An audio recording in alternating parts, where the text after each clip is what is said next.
being 7:04, do I have a motion to open our meeting tonight? So move. Second. All in favor? Aye. Okay, welcome everybody. This is a meeting of the Finance Committee. It's Wednesday, June 3rd, 2020. This is our first official Zoom meeting. I never expected to be doing a meeting like this, but here we are. I hope everybody's doing well and staying safe. It's good to see everybody. I know we've all been out of touch for a little while. So, it looks like from what I saw from the numbers, things look pretty good. And I guess we're gonna go do an overview tonight. I have the agenda in front of me. And what we're gonna review and discuss is the FY21 budget and the town meeting warrant, which Julie prepared. And Julie, do you wanna discuss any of that? Yeah, I mean, if you guys want to, we can go through all of the articles. There are 21 on here, and just for the people at home, if they haven't seen any of the Selectmen meetings, obviously this year presented a lot of new challenges for us. With the pandemic, it has led to a financial crisis in a sense where there are lots of projections for revenue next year that have plummeted. And so not knowing what to expect for next year in terms of state revenue and our own local receipts, we made some lowered revenue estimates. We cut our state revenue by 5%. And in doing so, we had to make a lot of cuts to the expenses for both the town and the school. So I know we did a lot of work.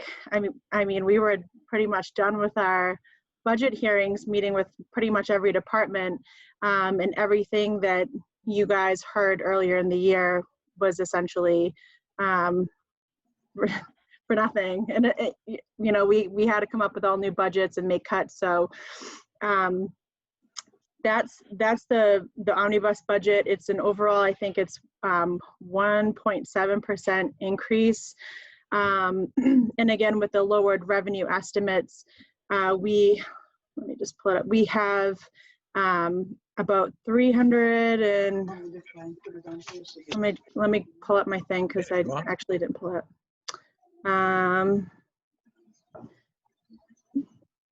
Sorry. I want to give you the right number. So we are using $335,727 of free cash to balance the budget, which is actually less than last year. But the amount of free cash that we are rolling into next year, we have a couple capital articles that add up to about let's see, 115,000. And so we will have at the end, if everything gets approved as presented, we will have $587,999 in free cash that we will roll into fiscal 21 unappropriated. And so the plan that the Selectmen and I worked on was that money would be kind of a buffer for us. So we're projecting 5% cut from state aid. If it ends up being a 10%, 15%, whatever the cut might be, those funds would be available to us as a sort of parachute.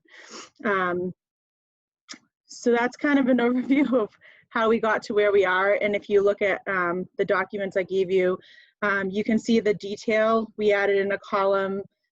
You can see the original department request and then the COVID change. So you can see all the cuts that were made from there. And then in terms of the warrant articles, and we can go through them all, we also cut any controversial article. We're still waiting for legislation to pass that would allow us to lower the quorum, which would be a nice security for us, because who knows how many people will be coming to town meeting, and obviously putting in all this work, we want to make sure that something is voted for next year, or we'll have to do a 1/12 budget. So in order to do it, if the legislation passes, in order to be able to lower the quorum, we had to pull anything that was controversial off the warrant. Essentially, we just have our operating budget, all of our standard articles. They were 4 capital articles. Would you? And then there are 2 bylaw changes that were mandated by state and federal agencies. So there are 21 total articles, and which seems like a lot, but they're all pretty much our basic articles for the year. And again, we can go through them one by one if you guys would like to. I'm sure you would, because we haven't even had a chance to go through any articles to this point. Hey, Julie, sorry, just a quick question. So the state aid, we said dropped by 5%. So that's roughly a little over $300,000. So, Yeah. So our safety net will cover basically a drop of about 15%, maybe just shy of 15% if it gets that bad. Yep, and so that's just our rollover from this year. Right. We've put on a spending freeze for FY20, and we actually had good numbers. So far, the state hasn't cut anything back from us, and in terms of our tax revenue, our numbers are fantastic. I read them to the selectmen the other night, but we were basically at like 98% for our tax collection. So for what will be certified for the end of FY20 looks promising that we'll have a really good number. We might even have a higher number than this past year, Okay. Which would also be something that we could use if we needed to. Stabilization, we have over 3 million. We've worked really hard to put money in there, and that's the rainy day fund, but I don't think we want to touch it unless we have to. So that the plan is the free cash is kind of helping us out with the buffer. And if worse came to worse and we really, it became a 25-30% cut, we have stabilization, but at that point we would also look at, we have to cut back more on our budget. So it's all the unknown right now. Yeah. Has the state provided, if the state provided any type of guidance as far as on the Chapter 70 money that reduce the projections? Is that in accordance with some of the advice they've given you, or have they given you any advice?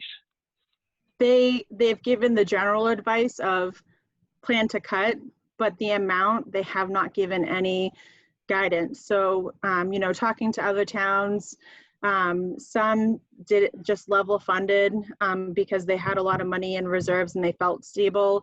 A lot made cuts between 5%, 10%. Some even did more than that. Yes. I felt okay with the 5%, especially too, we left our local receipts level funded, and we usually have a good buffer in there. So the buffer that we have right now is about 25%. And it's mostly from the motor vehicle excise. We have 1.2 million projected, estimated, and we always get about 1.6, or we have for the last few years. So even if we had a 25% reduction in local receipts as well, we still would be even with what we have estimated. But no, to answer your question, they haven't given any solid guidance, do at least this amount. They haven't said anything. So everybody is just in the dark on that issue. Yeah, everybody's in the dark, just trying to, do their best. And we felt good with this number. Again, we're trying to be mindful of the cuts, but we don't want to overcut and lose out on services where Correct. If this doesn't turn out to be as bad, now we've cut important things. And that's not to say we haven't cut important things. We just off the top of my head, I know big items include paving. We cut back the DPW's road paving budget significantly.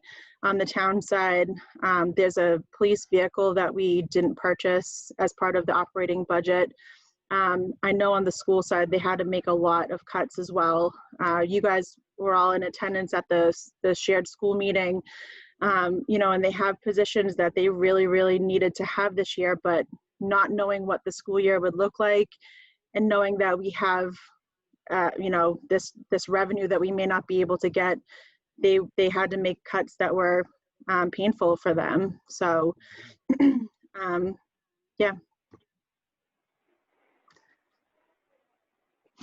Do you guys want to go through the articles one by one, and we can stop for questions as we go? Bob, what do you think? We should go through all the articles? Yeah, that would be my recommendation. Okay, yeah, so Julie, I guess we'll start with number 1 and work our way through. Okay. So Article 1 is a basic article, see if the town will accept the reports from the 2019 annual report. And so if you guys have questions, just stop me while I'm going. Article 2, this is a prior year bill for $5,000 for Trident Insurance Company for an insurance deductible. This is interesting. It's actually a 2013 bill for a deductible. We just got notice of it this year because they were doing an audit.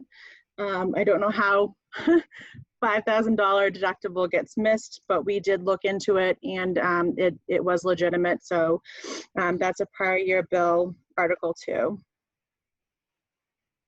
Article 3 is another prior year bill from this past year. It's $465. It's payable to 3 fire officers. And this was more of a timing issue. The officers took classes, but they weren't eligible to get reimbursed for the class until they finished. And that course completed after the fiscal year, but they had purchased the items in the previous fiscal year, and it wasn't caught until after we had closed the year. So this is $465 as a prior year bill to the 3 officers. Julie, can you hear me? Yep. I was muted before. I apologize. I didn't realize I was. I did have a question. I'm sorry to interrupt, but I tried to talk and I was muted. Just in regards to the school, when you were talking about that, and there was, I can see about looks like a $600,000 reduction, something along. Yeah. Was there what happened with the transportation contract in terms of with all the transportation that didn't happen this year? Was there any reimbursement, or was there any kind of, how was that settled with the? Yeah, I don't have specifics. I actually just talked to Superintendent Dr. Bailey today, and she mentioned this. They've been working with the companies and with DESE to come up with a reasonable credit for the towns. DESE has been giving a lot of advice to the towns and trying to encourage them to make payments wherever possible, because a lot of these vendors are really dependent on the funding from the schools. So transportation is a great example. School bus transportation is specific to schools. If we're not able to pay the vendor and they go under, when we reopen, we've put them out of business. So Dr. Bailey today did say that I think there will be a credit that we'll get this year. I believe the number she said was about 30%. But once we get a specific, I can let you know the specific amount. But they are working on getting credits based on obviously not transporting students, saving on gas and other expenses from not having to do the transportation. So we will see a credit on that. I just don't have the exact amount at this point. I know with the charter school, we negotiated a new contract with them. I think we paid, might have to look up somewhere around 60% of the amount, and then we negotiated another year's, gave them a little more security that way. But Yeah. I would expect that there'd be some kind of credit. I don't know where that gets applied to, or how that works itself into all of this, but it'd be, it's not a ton of money, but something, I'm sure. Yeah. So I think right now it's about 30% that we'll see for a credit. Okay. Thank you. Yeah. A question on the school budget, in the sense that when we open up in September and they assess the needs of the children, and will there be an alternate, a budget coming in order to meet those needs? In other words, would it be a strategic plan? The youngsters have, been out of school for how many months? There may be, some guidance questions and issues that need to be addressed, as well as the loss of some of the, actual learning. So is there some type of, compensatory type of strategic plan that they have indicated that they may want to assess, and then look for an alternate budget in, say, come October and November in order to meet those needs? I mean, Dr. Bailey can give you a lot of information if you like it, and she's been working like crazy to come up with strategic plans for the fall. There's so much unknown at this point, and they're working through basically every option possible. In terms of finances, we have a deadline this Friday for fiscal 20's estimates for the CARES Act. And we also have FEMA reimbursements that we're working through too for COVID-related expenses. And the school has a lot that they can get reimbursed for under both FEMA and CARES. So that is something that will be helpful. Again, I think the majority of the funds that we'll be getting will be for school-related items, since they have a lot, especially, again, things that are being tossed around include, if the students are in school, having PPE for every student, a disposable mask for each student every day, $1 a mask adds up to a lot of money. So I think they're working through various plans based on a lot of variables. We do know that we have funding like the CARES Act that will be in place. The CARES Act did a preliminary estimate for every town based on population, and the amount that we were pre-approved for was about $980,000, which is fantastic, but also a little bit scary to think that that's how in the hole we'll be potentially with expenses for COVID-related items. So there's that. There's, again, similar to this year, like we said with transportation, if there are services or vendors that they don't end up using, at least for a portion of the year, we'll be expecting credits that we can apply to, other purchases like PPE or, anything related to COVID or the situation. But yeah, so we're working through a lot. And the other idea with how we set up the budget is, again, we made cuts to revenue, we made cuts to expenses. You guys, I'm sure all remember the reading specialist that the school brought up that they're in dire need of, that they just couldn't put on, where they don't know what the situation will even be in the fall. But say, come this summer, something miraculous happens and this whole thing turns around, and now the estimates are coming back up and we're not going to be hit as hard as we expected. We still have the ability to have a fall town meeting and start reappropriating the funding that we pulled back, the free cash, the revenue estimates from the state. So there's a lot up in the air, and I think we're prepared for a multitude of options. It's just what's going to happen. No one knows yet. I just want to raise, some future, fallbacks and protections. So this is not the end all. This town meeting. This budget will be an ongoing process in the fall, and making all alterations and based on maybe a different strategy we've ever employed in the past. So that's why I raised the issue. Thank you. Yeah, and at the same point, I mean, I would love to see that happen, where we have a fall town meeting and we get to reappropriate these funds because it wasn't as bad. But at the same time, a lot of the economists are saying that they would project that FY22 would be a worse year than 21. If you look at historical analysis on other, economic downturns in 2008 and after 9/11 happened, the year after was always the worst year. So we have to be ready for anything. I would love to be an optimist and hope that we can have that turnaround in the fall, but the reality is it may be more likely that we'll have more cuts and we'll have a tougher FY22. Thank you. So, I mean, this is all relevant. The next article is Article 4, which is the Omnibus. And again, I don't know how much you've had a chance to look through everything, but if you have any questions about any specific budget, when we first looked at making cuts, the budget that you have in front of you was a 10% cut to expenses. Every department tried their best to get a 10% cut from last year, or from FY20's voted budget. Not everyone could do it. Obviously, the CMAS budget, it's fully contractual. There's nothing else in it besides the contractual amounts that we have for CMAS.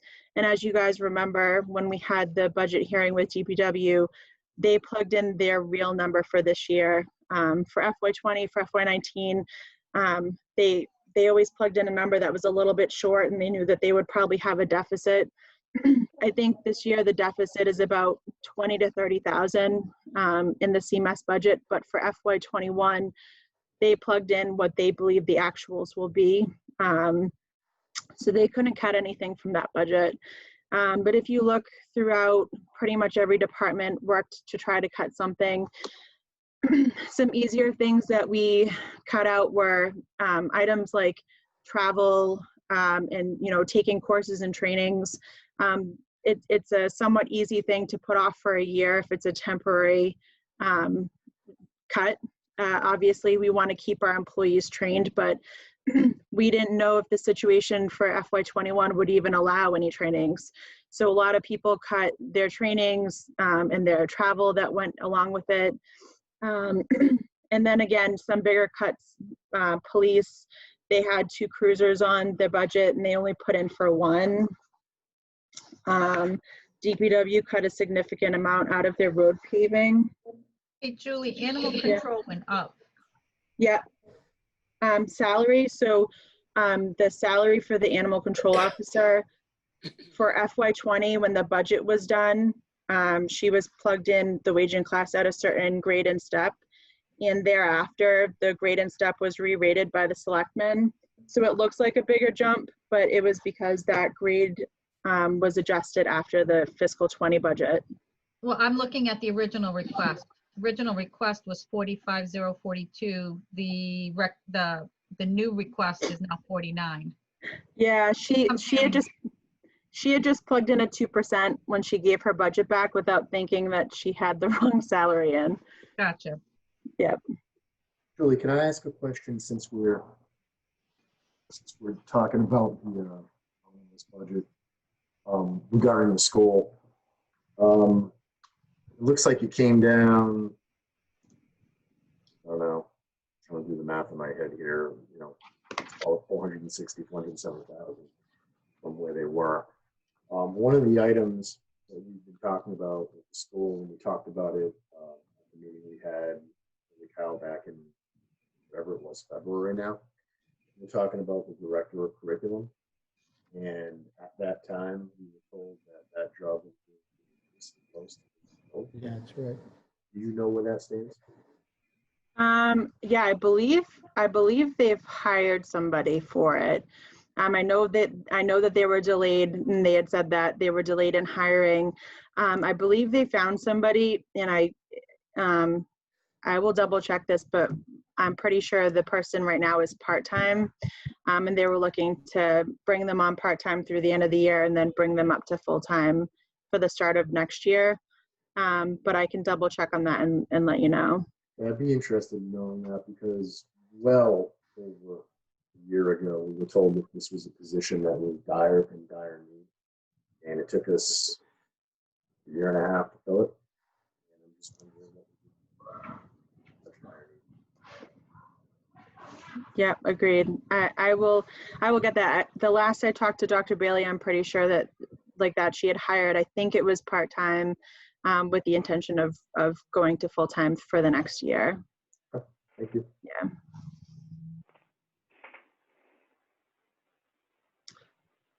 I know there's a lot to look at, so if anyone else has any other questions about anything in the budget, two other things that I'm thinking of.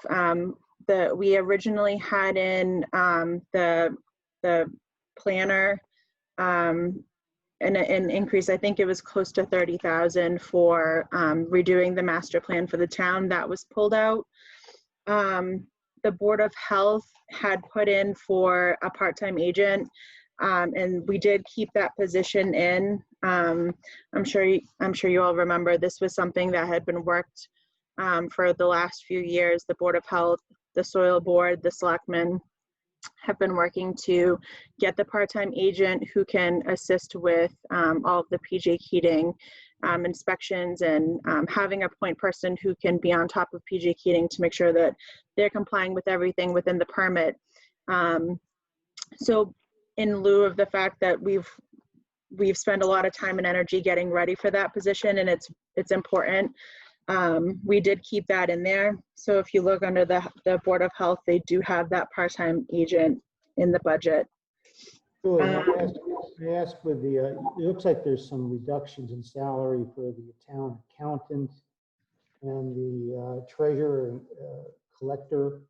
Are those, I mean, you know, obviously you want to account for things well and collect revenue. So is there a story behind those? Is that okay that we got significant reductions in those salaries? Yep.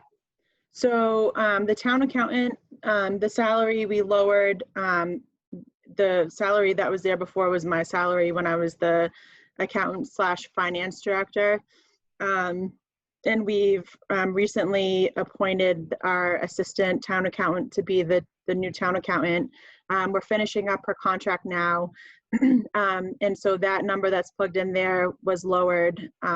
It's not the final number of the contract, I don't think, but it's very close to what the contract will be, and it's significantly lower.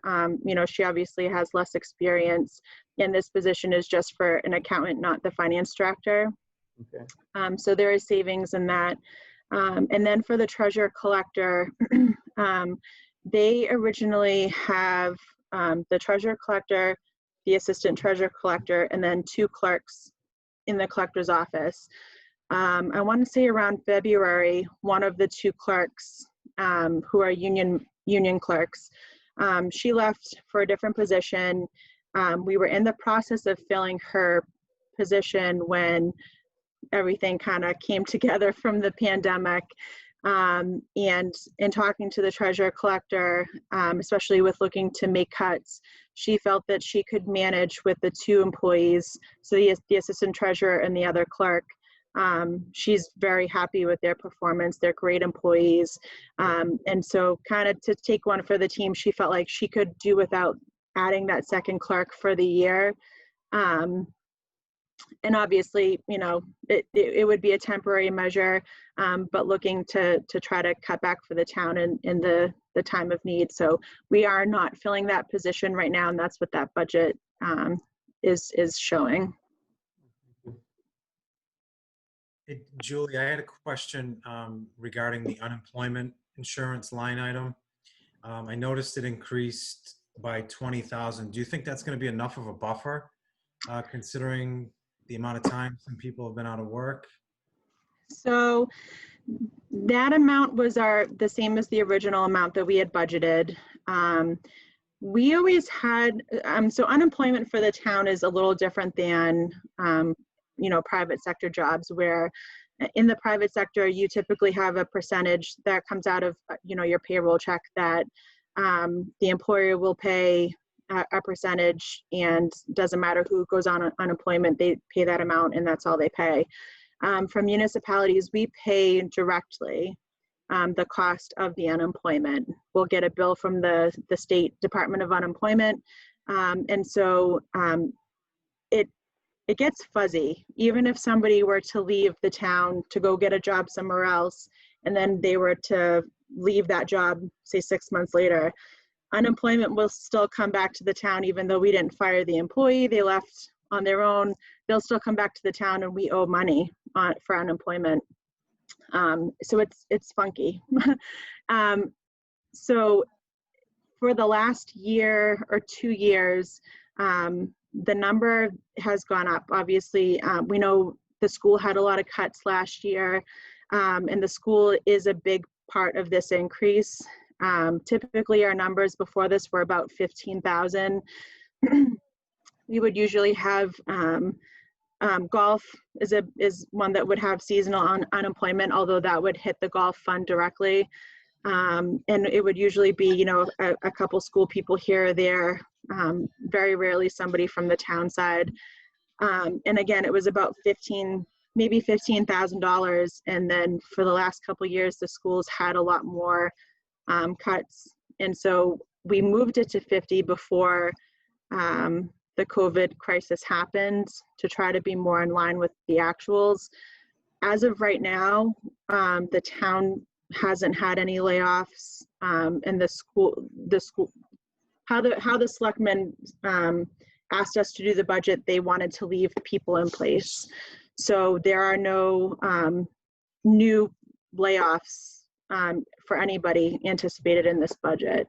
But obviously, yeah, if the fall comes and things are really bad, and at that point the town has to consider layoffs, yeah, I'm sure this budget will go over. I also noticed the health insurance went down. The request 1.3%. So how did you get to that? So for last year, for FY20, when we were doing the budget, if you remember, we switched insurance carriers, and we went to Harvard Pilgrim from Maya, and we also added in a +1 to our health insurance plan, which is a huge savings for the town because we're moving a lot. We moved, I want to say 14 or 19 people from family plans to individual +1 plans, which saves for the employee, but it saves for the employer too. But with that, we also didn't know how many people would come onto the plan. So we plugged in an estimate, and we're pretty close to our estimate for this year. We weren't sure what our budget would be, what our increase would be for health insurance, until I want to say April. They finally gave us the update, and they put us at a 0% increase, which is fantastic. Yeah. So at that point, and knowing, you know, with the COVID cuts, we put that to what our actual will be for this year. And obviously it's variable if people come on or go off the insurance, that number will change, but in trying to be as close to actual as we could be for this year, we were able to cut down a little bit. Right, sounds good. Hey, Julie, help me understand why we would have to, how do we get stuck paying if somebody leaves and goes to another employer? How long are we on the hook for them?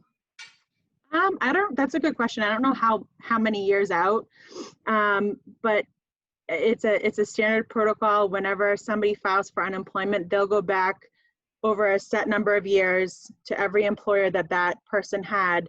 And again, typically they're just dipping into the percentage that they've paid into. They have like a pool of money that employer has paid into.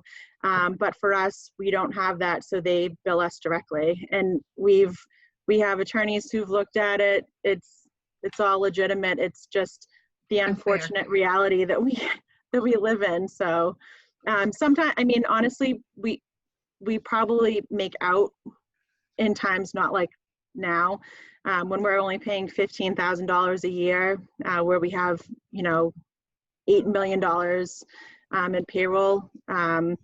We typically make out on the deal, but you know, it can go the other way easily too. It is very strange. I'd never heard that before, so that's odd. Yeah.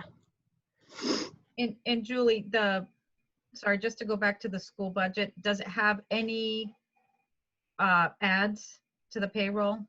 Because we talked about a number of full-time hires, right? The reading specialists, the licensed librarians for each of the schools, the special ed teacher, are those all gone out of the budgets? Yeah, and so the schools, I was in a subcommittee meeting because they have the budget subcommittee who then goes to the school committee to have everything approved for the budget. So they actually have their final budget meeting on June 16th, but they've agreed to do a 2% overall. So my understanding is they've cut all those positions, all of the new positions that they were asking for, they cut out. But that could change depending on what they come back with on the 16th. Again, they're kind of a special budget. They vote on the total, we vote the total budget for them, and they can kind of rearrange. So they have agreed to the total number, the 2%, but I am waiting for them to give me specifics for all of the categories. So, but yeah, my understanding is that they're not keeping any of the new positions, which was very, very difficult for them. And understandably, I know we all sat through that. I think the reality is that if schools start in the fall and we have a remote school again, you know, September to December, I guess the question is, will those teachers, those specialists be as effective as they would be if they were in, you know what I mean? Like in the regular world. I don't know how that looks, and I don't know if the school knows how that looks. But yeah, I mean, they definitely had a lot to consider. They really, yeah, just from what I understand, some of the other towns have cut out like the specialty teacher, right? The arts, the musics, because they, you know, a possibility is the kids can't leave the classroom. They're eating lunch in their rooms and things like that. Like, so as far as, so the budget that we've presented, or the budget that's put together, is assuming we go back to normal for school. But presumably if we go back and it's completely different, where you're talking about 50% or 30% of the kids in school, the rest are remote, then I think the focus has got to change to making sure that we've got the right technology in the schools to be able to stream throughout the day, right? So are we kind of developing or thinking about that plan? Because I would think we got to have plans A, B, and C, so that way once we know, we pull the trigger, not only think about it afterwards. Does that make sense? Oh, absolutely. No, and that's exactly what everything for the budget for next year is fluid. Everything could be changed. And again, the school has a lot more latitude to make changes because they have that one Omni budget. Yeah. But you know, yeah, obviously if they go back and it's more remote and they need more technology because of it, and I know that they're already looking at this, but if it's more than what they're anticipating, but they have fewer costs in another area because the kids aren't in school, they can swap out their line items. And again, at the same time, we're well aware of the CARES and the FEMA money that should be coming in to help support the town. But next year is going to be fluid throughout the whole year. We're going to be constantly making new plans and then new plans on top of new plans, and A, B, and C, because just nobody knows how it's going to turn out. And the school committee, I can tell you, they're very focused and determined to make sure that the students get everything they need, because it was a hard conversation having the meeting with them. And I know it, I have kids too who are in school and who are missing out right now. You want to give more to the students because they've been remote and they missed a quarter of their school year. So they need more when they go back to make up for it. But how I had to explain to them was, in the worst case scenario, you know, we may not have the money to afford whatever services we're looking to get to them. You know what I mean? Like if the state's cutting 20% of our revenues, as much as we would love that reading specialist, we may not have the actual money to be able to afford it. And that's worst case scenario, but we have to be ready for that. I would much rather have a fall town meeting and get to add specialists back in and get the services that the kids need than have to start cutting people that we've added in. So it's very fluid, but we're all working on all kinds of plans continually. And where are they? I'm sorry. Sorry, go ahead, Mike. I just wanted to add a statement with regards to the school and how they handled all the remote learning. You know, it started off as a parent of an 8th grade student there. It started off a little rough, but I got to tell you, the school really did a great job putting it all together, and it really came together really well. My son, towards the end, the last month, he's got it down like nobody's business. I mean, he's got his own little routine, and it's been great. It's the way they set it up. So I just want to give kudos to the school. They did a really good job with what they've, what they had to undertake in a short amount of time. Absolutely. Agreed. No one, I don't think anyone was ever ready to have to teach remotely, provide special ed, and other kind of services to students remotely. And kudos to the students too, because again, you saw it firsthand. I saw it with my kids. It's not easy to sit on the other end too and be engaged. So yeah, it's nothing like anyone could have anticipated, but I agree the school's done a great job, and the teachers, everybody, they've done great. So you had something? Totally lost it. Sorry. Yeah, but one thing that this experience has taught me was that I was never, ever should have been a teacher, because I suck at it. It's definitely not an easy job, I'll tell you that. No. I suck at it. So I'll be happy when school's done. So. Agreed.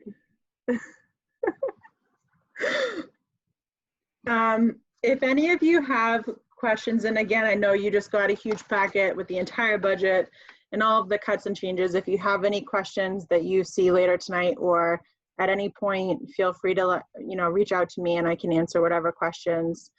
Again, I know we worked and had all the meetings to plan for a budget, and then it all got uprooted. So anything you have, let me know, even if it's after the meeting. And I'm sure we'll have more virtual finance committee meetings anyway to go through stuff in the future. So I'll go on to the next article. And again, if you have anything, we can go back. Article 5 is the golf course. It's their operating budget. We always separate out the enterprise fund from the general fund. So the golf course has their, it's pretty similar to the number from last year. I think it's just like a couple $100 higher.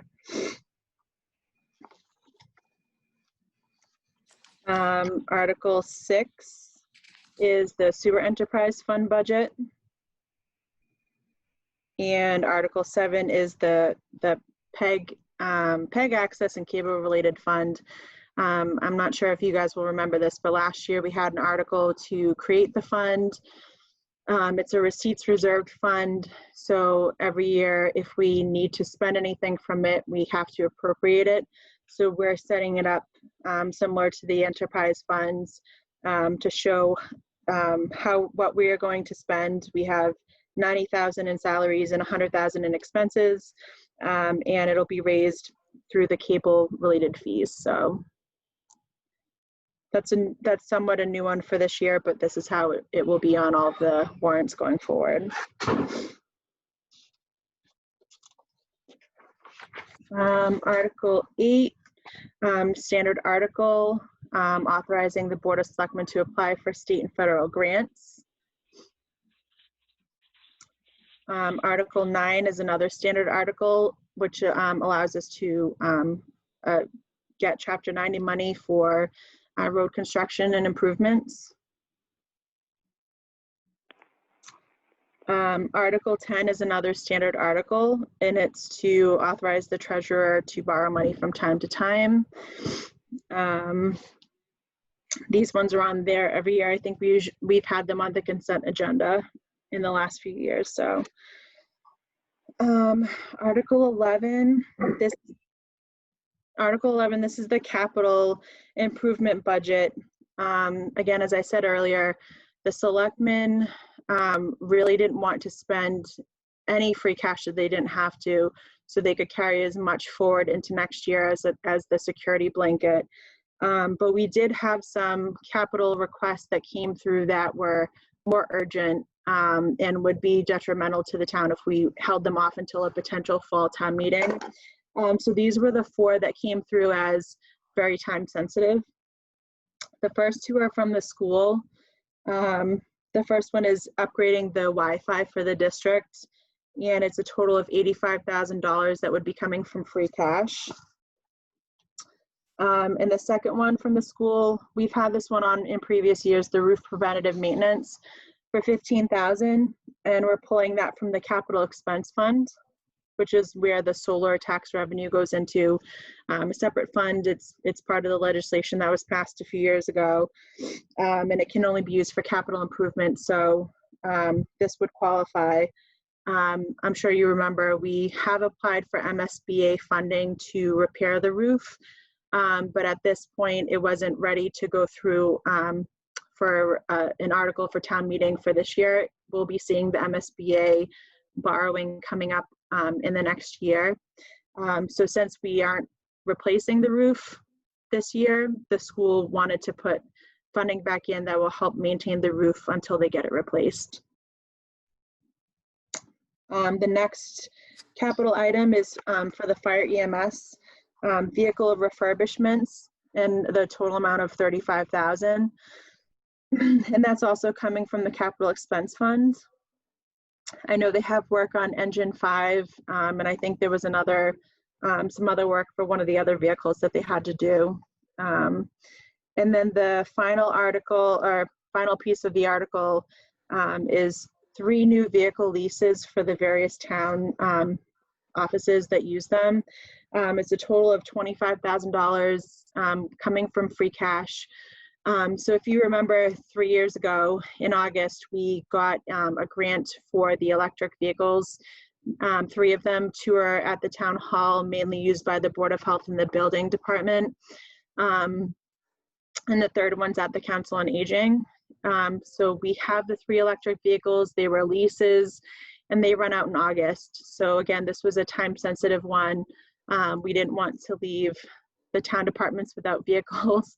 So the $25,000 would be enough for 3 vehicles for 3-year leases.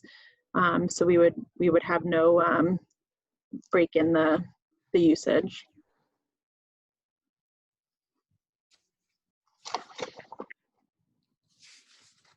Okay, Article 12. This is an amendment to the Stormwater Management Bylaw. I have it as Appendix 2, so it flows better. You can read it in the back. It's a basic bylaw. This is mandated by EPA. We have an MS4 permit. It has to be updated every year, and as time has gone on, it's becoming more and more complicated. So I'm sure you'll be seeing in the upcoming years more funding that we'll need to support the MS4 permit. But we had an audit in November, and as part of the audit, we were mandated to have this bylaw put on the warrant and have it approved by the end of the fiscal year. There would be a fine or a fee that we would be subject to if we didn't upgrade our bylaw. And again, town council has looked through all of this, and it's very basic language, but it's part of that progression for the MS4 permit that we need to have this language in place in our bylaws. So again, this is something that was allowed to be on the warrant because of that mandate and potential fine if we do not have the bylaw approved. Article 13 is similar. But so Article 13, FEMA floodplain overlay district. It's basically mapping zones used by FEMA for where different flood zones are, and they require the maps to be updated. It impacts people's homeowners insurance if they're in the zone, and essentially this one it's been complicated. FEMA had an original deadline that was July 8th. There are many other communities in our area that were subject to the same adoption of the bylaw. But where many towns were uncertain that they would even be able to have a town meeting, it's still kind of up in the air. We're hoping to be able to have one. FEMA was very unwilling to move the date, which is odd because it seems like a technicality and we're going through an economic crisis and a pandemic. So we've been working with SERPED and various town council, and we finally actually got a result today. We've been pushing legislation, and just today we heard back that FEMA would rescind the obligation for us to have this bylaw, which is great. But in addition, they're basically saying, do not pass it. So some towns that have already passed it have to unpass it.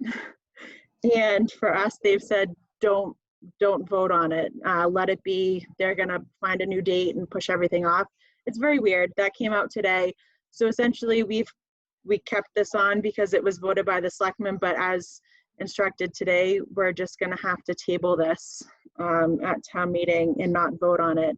Again, it's kind of weird. It's a technicality. It's really, there was no big change to our maps, but we had to vote it so that we didn't lose out on FEMA money if there were ever a flood in those districts. And again, FEMA kind of just came back today and said, we're rescinding the whole request. But again, people who voted it already had their town meetings and voted it. They have to go ahead and unvote it. So very strange, but it'll make our meeting shorter because we won't have to discuss it or vote on it. So if you just feel like some light reading someday, you can read through that. Article 14, this is the CPA, the general article that we have every year. We have to have this. It basically lists what the estimated revenues for CPA are for next year, and we have to put in 5% of the total revenues under the bucket for administrative expenses, and then a portion 10% to each of the 3 categories. So that's a pretty standard article. Article 15 is a CPA article. It's $80,000 for the upgrades for Little Toy. This was kept on. Obviously, Little Toy has been contentious for a while, and we really want to get some kind of playground structure for the kids. So the selectmen felt like this was a good one to keep on and using CPC funds.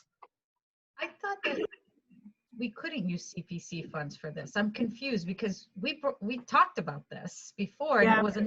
it was not allowed. So now it's allowed? So I think Brian had originally said, if you use CPC money, then the playground has to be available for anybody to use. Any time of day, a random person could go on the playground and use it, Okay. Which was concerning to everyone, and that's why we pulled it off. Thereafter, we found out that no, that wasn't fully the case. It has to be available to the public, but we are able to say, well, it's not available to the public while school is in session. Because again, that was a fear that kids would be out, in the playground and random people would be in there, and it would cause, a security issue. So thereafter, we learned that that wasn't the case. And I know the school has raised, I think through volunteer groups, they raised about $20,000 from people donating toward the cause. So along with the 80, they'll have about 100,000 to be able to get the playground upgraded. And even though it's CPC money, we won't have an issue with people coming onto the playground during school. Julie, do you know how much we spent on this so far? Because I don't know, it seems to me that we've talked about this pretty much every year, the last 2, 3, I don't know, maybe even 4 years. And I don't recall what the past amounts were, but I do know that we spent some money, and you go by there now and it's just basically, it's just been basically wiped out. And it's just kind of like there's really nothing there. There's some pavement and then there's some cables. But well, I thought I remembered us appropriating a fair amount of funds in the past. I just don't recall that. I don't have a total. I know that we originally, when as Sue was saying, we originally had a plan to put money in to do the playground, but the first step was to level everything off. And I think, again, the original plan was to do it all in conjunction with each other, and that never happened.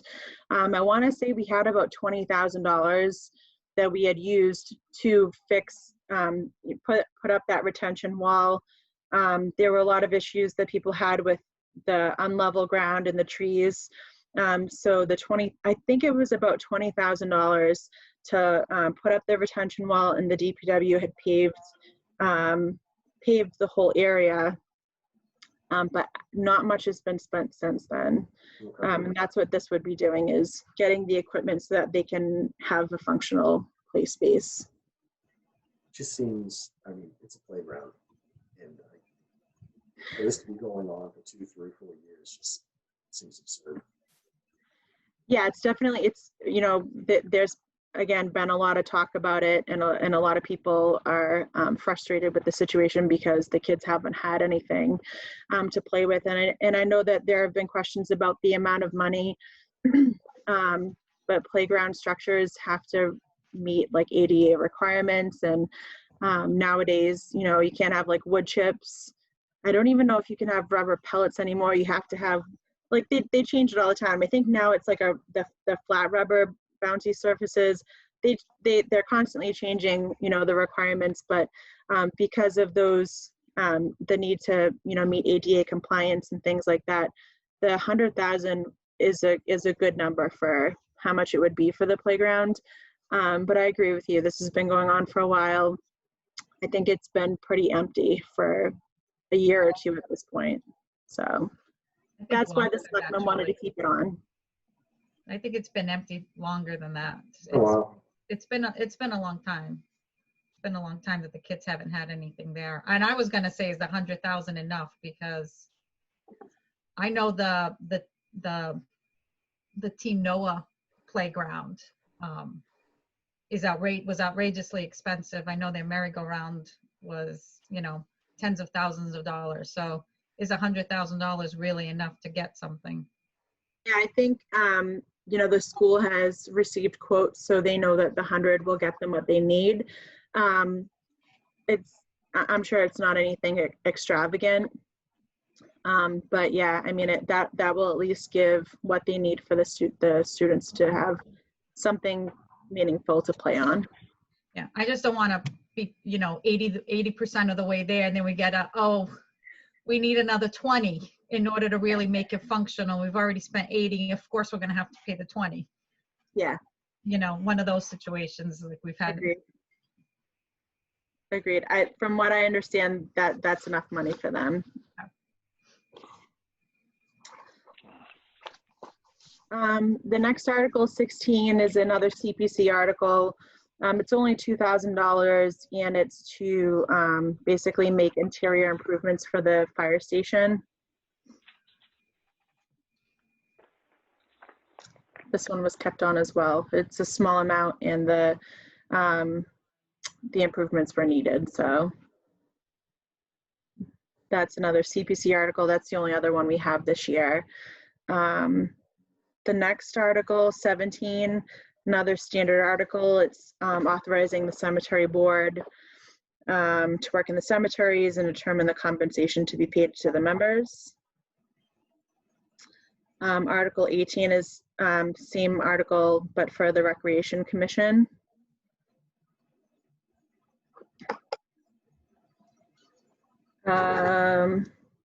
Article 19 is our standard revolving fund appropriations.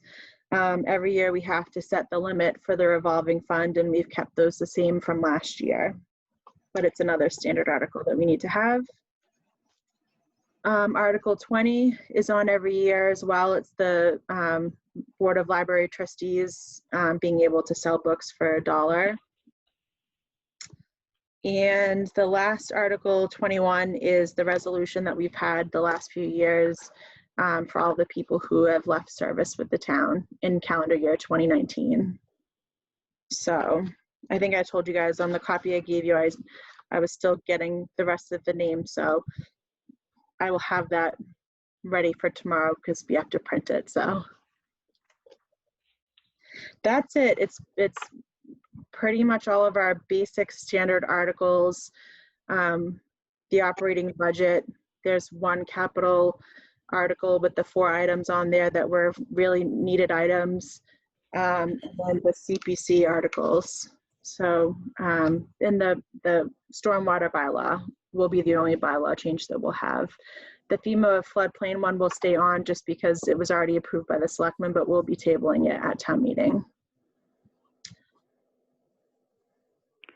Julie, Bob St. Jean with a question. Yeah. On the planning board budget, that reduction, will that affect the master plan? Yeah, it will. So we felt that it was something that could be cut and pushed off. But in the meantime, we are working through the MVP planning grant, which will provide a lot of similar outline for the master plan that we'll need when we do get a chance to do it. And in addition, there are grants that we missed applying for next year, but hopefully we'll get a chance to apply for them. They're around like November and December. So if we're able to apply for them this year, which would help us with the master plan, then at least once we secure that funding, we'll be able to have a better number for next year too, if we want to add it in. No, we had an agreement with the town planner regarding that master plan. We're going to dissolve that agreement, or is that going to carry forward? So the budget that was put forward was additional funding for him to do the plan. So if we're taking that out, it's because we're asking him not to work on the plan this year for FY21, but his salary won't change from FY20 to FY21. The rest of his salary that was already in there is still in there. Do you know what I'm saying? Yeah, the additional money that we were putting in to pay him for the master plan has been taken out because he won't be working on it.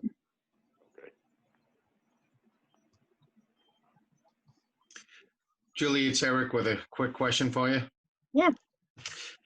It's on the reserve fund. I noticed that we've level funded it at 150,000, and I'm just wondering, with the financial restrictions that the town is facing, are we in a good shape for that?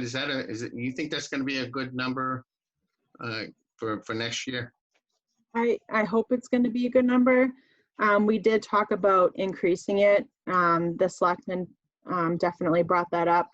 And in the end, we felt like we would just level fund it and hope that it was enough money. It is more than, I think the percentage that we're recommended to have would have been about 135,000. And we had more in, I think, for the last few years, because Brian and I had made a lot of changes, and we had it a little bit higher than we needed to. So knowing that, we kept it at the 150, but it is somewhat of a gamble, not knowing what next year will hold. But we felt that it was better to have the free cash money carry forward instead of just plugging it in here to the reserve fund. Either way, we'll still have access to it. Right. And so now, if it becomes an issue, I guess the plan would be to have a mid-year, a fall town meeting? Yep. Okay. Yeah, I think originally we were planning a fall town meeting anyway, because before all this happened, we were thinking about the CWMP, which is the sewer expansion project.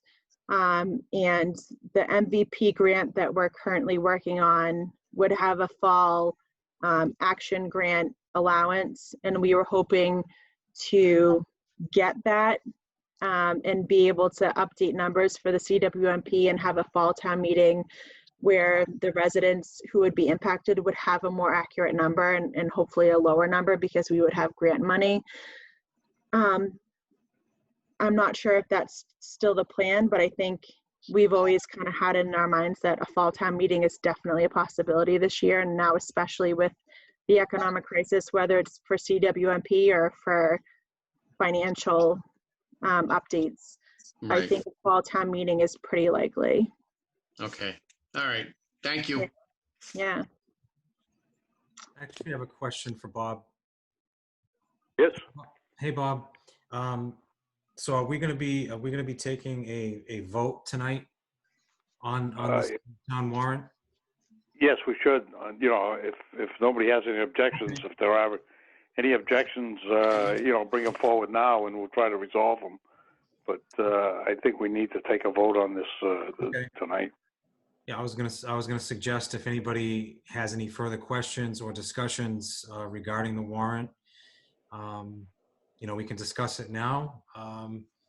Or if, we're ready to make a motion on this, I'll go ahead and make a motion, but I'll wait to see if anybody has any other questions or any discussions.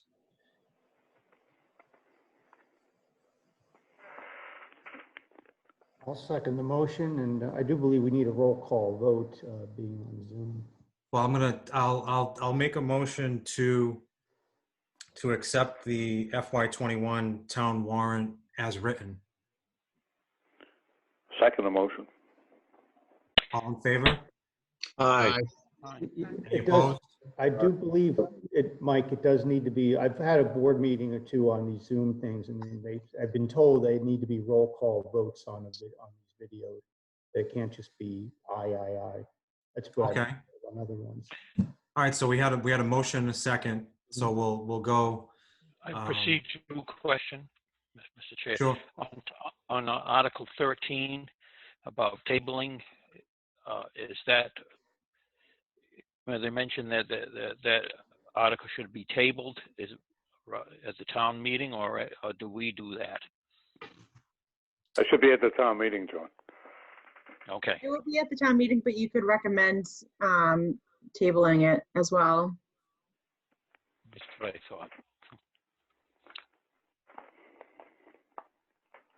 Shall we take a vote on that one first, and then the general vote on the rest of the warrant?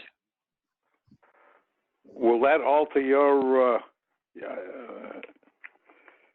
plans, Julie? Because you've already got it as a being accepted. No, it's just typing it out. No, it's completely fine. It's an easy change for me. I'm just trying to make it easy for you, that's all. I pre-wrote in a lot of stuff because I was trying to save myself time tomorrow from having to pull out my hair doing it. So I can easily change that if you want to vote Article 13 differently.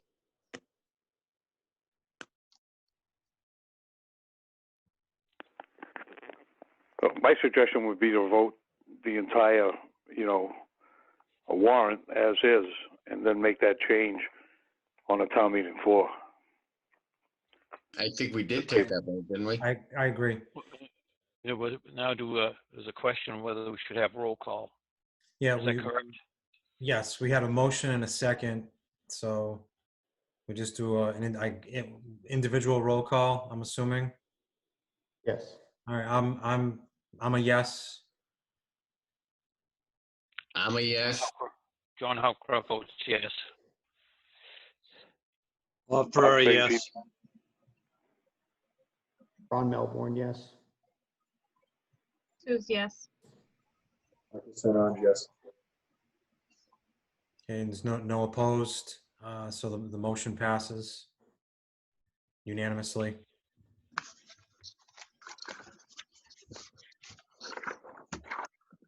How many members do we have voting this evening? We have 6. 6, okay. 1, 2, 3, 4, More than that, Mike. 7, 8. 7 or 8. Oh, I'm sorry, because I didn't see Bob Ferrer's picture. I didn't count. Okay. Hello, Kitty.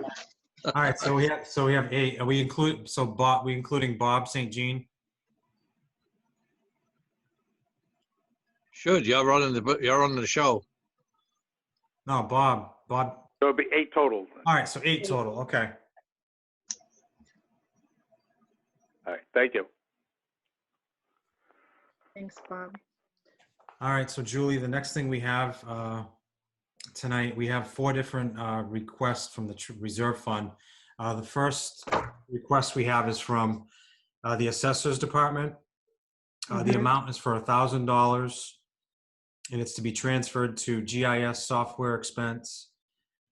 Their present balance is 0.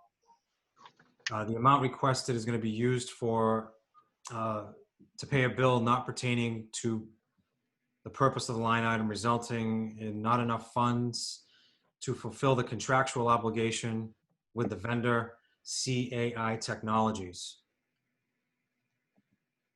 I'll make a motion. I'll second. All in favor? All right. Aye. Any opposed? Motion passes.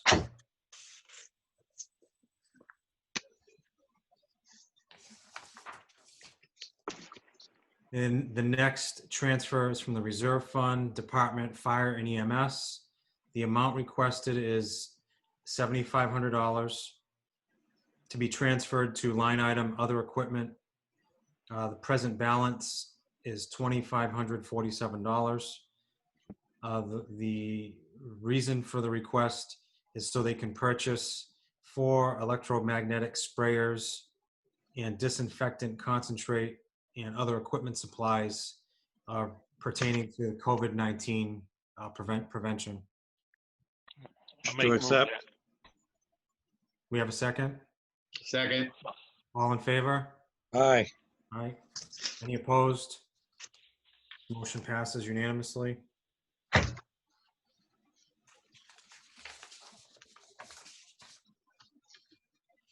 The next transfer is also from the reserve fund, and it's also from fire and EMS for the amount of $1,800 to be transferred to building repair line item. Present balance in that account is $24.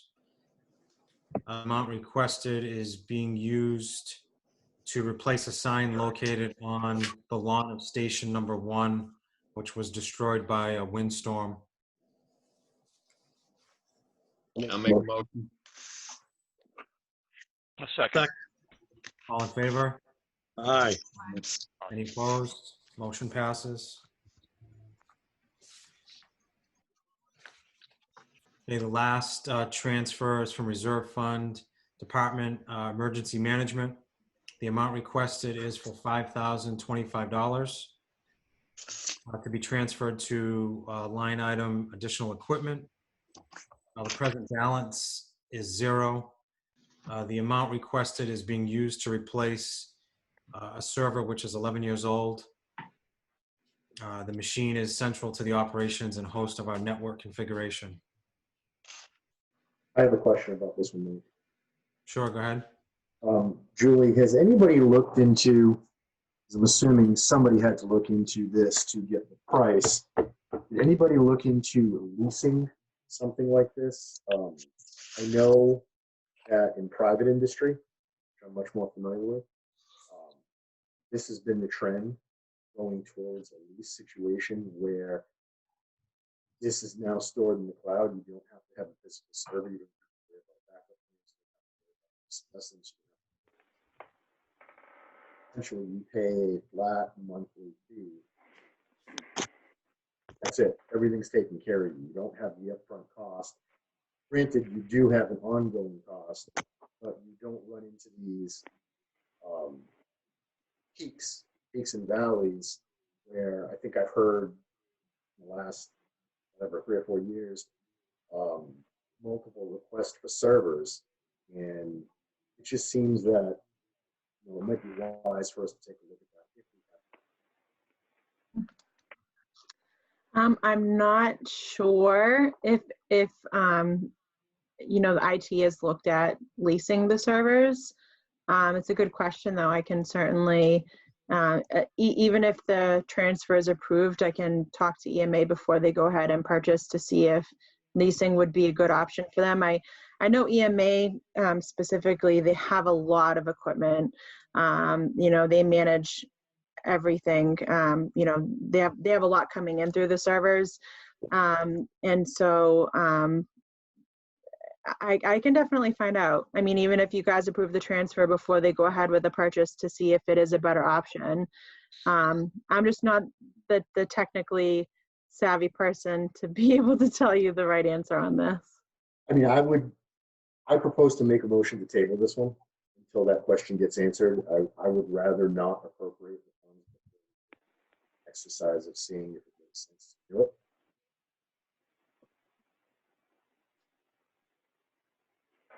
Is there a second? How critical is this to that department, Julie? Everything is, it's very important for them. It's not failing right now, but in talking to them, they keep having to do a lot of work to keep it running. And again, this is all of our, it's EMA, so it's all of our emergency management software. A lot of services go through there that they want to keep up with. So it's not failing yet, but they wanted to try to get this secured before it does fail. And then they're left with their back against the wall.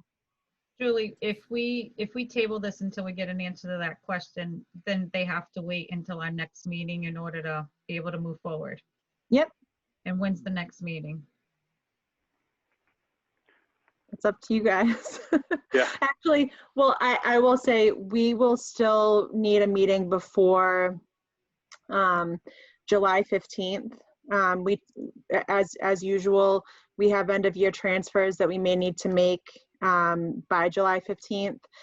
So I would say at the very least within the next month, a little over a month, we'll have to have another meeting. So we can absolutely table this and I can get answers for you and have that ready for the next meeting, and that's still plenty of time for them. Okay. All right, well, I'll second the motion, Mr. St. Ange, for tabling this. All in favor? Aye. Aye. Aye. Aye. Any opposed? Aye. Aye. No, I vote no. So one opposition. No. I was just late on the aye for approving it. John Howcroft, are you in favor of tabling it, John? Yes, I am.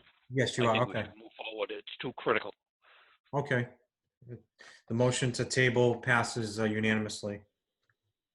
No, I voted to oppose the tabling. Oh, you voted to oppose it. Okay, there's one opposition. Correct.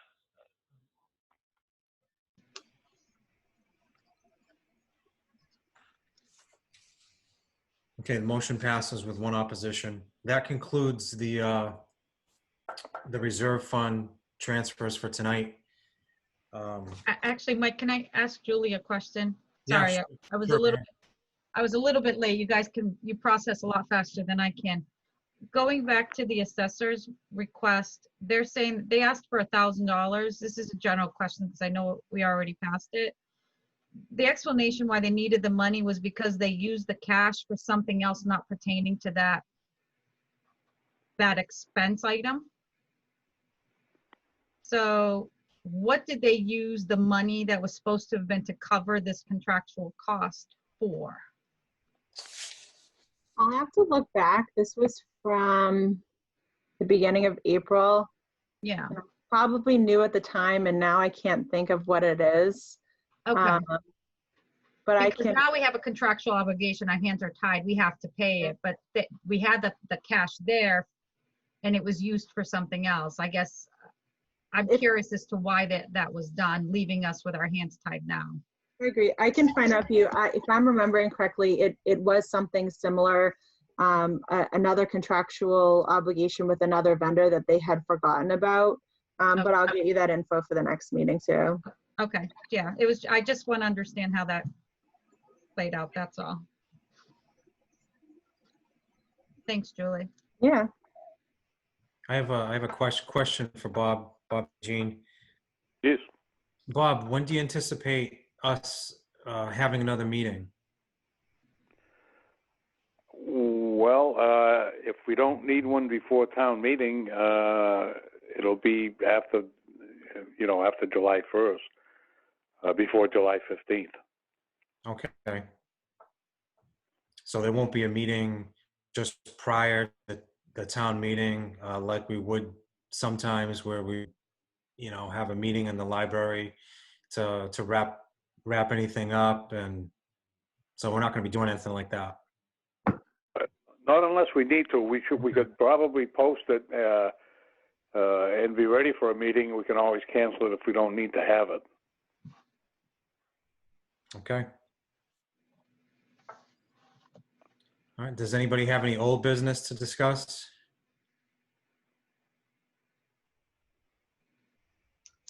No old business. Any new business? I'm sorry, Mike, question. This says the annual town meeting is Saturday, June 20th. Is that correct? Is that correct, Julie? Yeah, so I was waiting for a new business. Okay. Oh, sorry. No, this is what I was gonna talk about. The selectmen changed, and if you didn't hear about it, check your reverse 911, because we did a reverse 911 on this too. If you go to the town's website, under the code red, you can sign up for the reverse 911 to get all updates. Originally, we had town meeting voted for Monday, the 22nd. And then in discussing how we can feasibly have a town meeting or public hearings in general, we had a lot of discussion about it. And at the last meeting, the Board of Selectmen decided to move town meeting to Saturday, the 20th at 10 a.m. For the reason that, we're having it at the schools.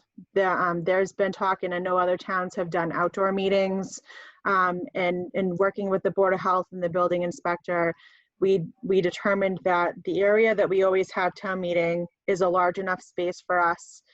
We don't have to have the other variables from an outside town meeting of weather and, ADA compliance and how to corral people and a lot of other issues that we might have. We felt that the space was large enough, but there are still people, even though school is canceled, there are still people who work in the building. And so in order to try to make it safe where we have time to disinfect, especially with the public coming into the school, disinfect the area, get it all ready, we felt that moving it to a Saturday would be better.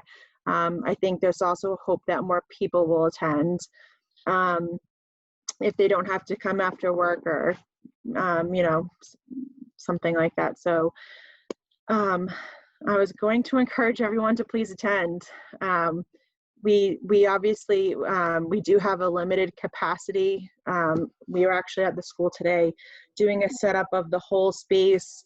And there's probably only, I want to say 80 to 85 people when we have it all spaced out with social distancing, 6 feet, but 12 feet so that there are aisles that people can walk down. The capacity in that whole entire auditorium in the middle school ends up being about 85 people. So again, we can meet our quorum of 75. If legislation doesn't pass to allow us to lower it, we can still fit at least 75 people in there. But I think my fear is that we don't get, we're not able to lower the quorum, and so it's still at 75, and then B, nobody shows up. We put together a warrant that is basic, that has nothing controversial, but we still need people to vote it. It's so important. And I'm sure people are nervous to come out and come to a public hearing or a town meeting, but we really need to have some participation. If we can't have a town meeting, we're in rough shape to go into the new fiscal year. We'd have to come up with a 1/12 budget, and we'll be scrambling at the end. So please come. Just to give you a heads up too, we did the setup today. I know typically we have the selectmen on the stage, the clerk, accountant, and treasurer are on one side of the front of the stage, and the finance committee is on the other side. The way that we worked it out, I believe there's only space for 2 of the finance committee members, maybe 3, to sit up front. I'm sure you're all sad to not be sitting front and center, but um, That might be Well, I guess it's Thank me. you. I guess it's me and Bob and one other lucky soul. one other lucky, I think it's three. Somebody Unfortunate. who's bald. It has to be another bald person. Oh, Bob Ferrera. Yeah. Gonna draw straws. But even though you all can't sit up front, please come, please share with other people. Again, we really need to make sure we have enough people attend so that we can pass all of these articles and get our feet in the ground for next year. So town meeting is Saturday the 20th at 10 o'clock in the morning. Hopefully it's like a half hour because this is all pretty basic and we can just vote it. I know another town that had their town meeting, same idea, and it was 18 minutes long. So After the last one, that was so bad. We earned the short town meeting. we did. Julie, what's the flip side? What if 125 people show up? You just turn people away? Yeah, if that were the case, I guess we would have to turn people away just because we don't have the space. I think more than 85 could be accommodated. It's just we really took social distancing measures, the Board of Health, to make sure that we have plenty of space between people. I would be shocked if like 125 people came. That would be. Yeah, I don't see that happening. No, I would too. It's just that when you. Go ahead, Joe. No, go ahead. No, I was just going to say, when you start trying to manage to a very specific number. So what you're really saying is, ideally, we need to nail this between 75 and 85 people, right? So if you're going to have some people that say, well, I'm not going to contribute to the problem then if it's going to be over 85, so I'm just not going to go. Maybe they're really contributing to the other side of the problem. So it's kind of a double-edged sword. I don't know what the answer is. Me neither. I don't necessarily think you can turn people away. We'll definitely have to come up with a plan B. I know originally there were thoughts of like a separate room, but it just becomes such a hard issue because you can't take people's votes if they're in like a separate space. But it's a good question. We'll definitely look into it. I wasn't anticipating that being the problem, so I didn't think about it too much. But that's a good point. We've never had a problem with too many people. No. A quick question for you, Julie. Yeah. The talking about social distancing, are you mandating face masks? And if they show up, are they going to be turned away? Are we going to have some to hand out? Or Yeah, That's we'll the have. question I had. Okay. Yeah, Face mask. face masks will be mandatory, and we will provide offer them them? if you don't have them. Good. Okay, that's very. I think that once you're in your seat, you're far enough away from everybody else that you could take the mask off potentially without it being an issue, because every seat is at least 6 feet away from the other seat. Yeah, you have that social distancing, but in terms of then walking, and it's hard to, I don't know that everyone will necessarily follow it, but we have 12 feet in between each row with the anticipation that people will walk down the row and then down the side row to get to like if they need to speak at the microphone for something.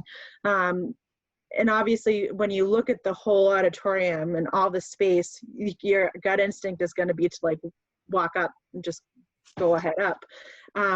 But I think the masks are important so that when people are walking to get to their seat and or to talk at the microphone, that's when you would need to have the mask. So when you're sitting there, it should be good that you can take it off because you'll be away from people, but we will be mandating them. Yeah, it's probably going to be hot in there too. Yeah, we're looking at that too. Mm-hmm. Renting an air conditioning unit that can cool the whole place. Well, keep the meeting shorter if it's what. Sure. There's so much to think about. It's for many, like, I know the schools are doing this too. Everybody's kind of on the fly trying to come up with every scenario for how this will work.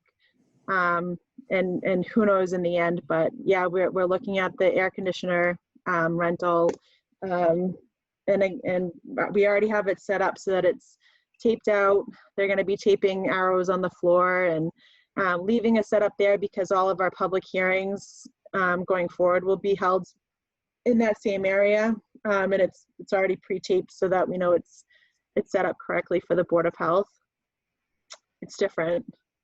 It's very different when you guys all come to town meeting and you see, it's shocking how such a giant space only has, 80 seats. So that's town meeting. And the other one I wanted to mention was the town election is the following Saturday, June 27th. So I believe all of our races are uncontested, but we still have the election. Come out and vote. It will, it's the following Saturday. Is that at the same time, Julie? I know the clerk changed the time. Let me just check it so I have it for you. Let's see. It's going to be on the website. That's where I'm looking now. I know she condensed them so that it wasn't as long. She didn't want to have her workers sitting around as long to expose them. Let's see. Okay, the election.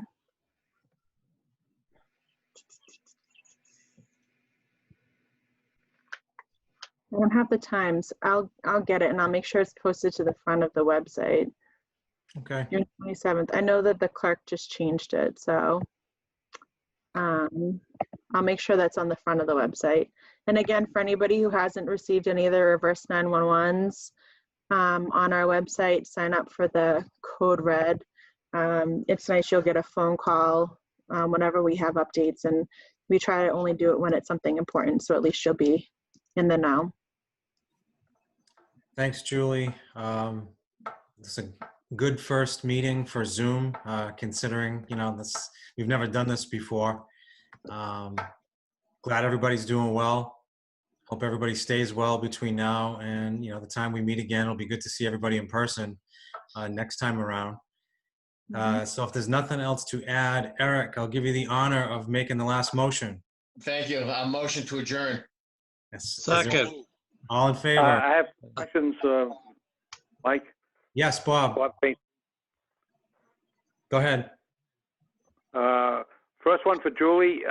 Julie, if you could make copies of the request for transfers from the reserve fund and leave them in the Finance Committee mailbox, I'll go in and sign them tomorrow. Absolutely. Okay, the ones I have here, I've scribbled on them already. So, and the second one is for Kathy to post the meeting before the town meeting. Okay. And Julie, if the server, when you're looking at the server, if something does become mission critical, then maybe we could talk about it before the town meeting and address it so it doesn't have to wait until July. Is that a possibility? Exactly. Okay. Yeah. Awesome. Okay, I think we had a motion and a second to adjourn the meeting. Everybody in favor? Aye. Aye. Aye. Okay, that concludes tonight's meeting. Good seeing everybody, and we'll see you in a few weeks. Good job, Mike. Have a good night. Everyone. Guys, Yeah. have a good night. all. Good night. Bye. Aye.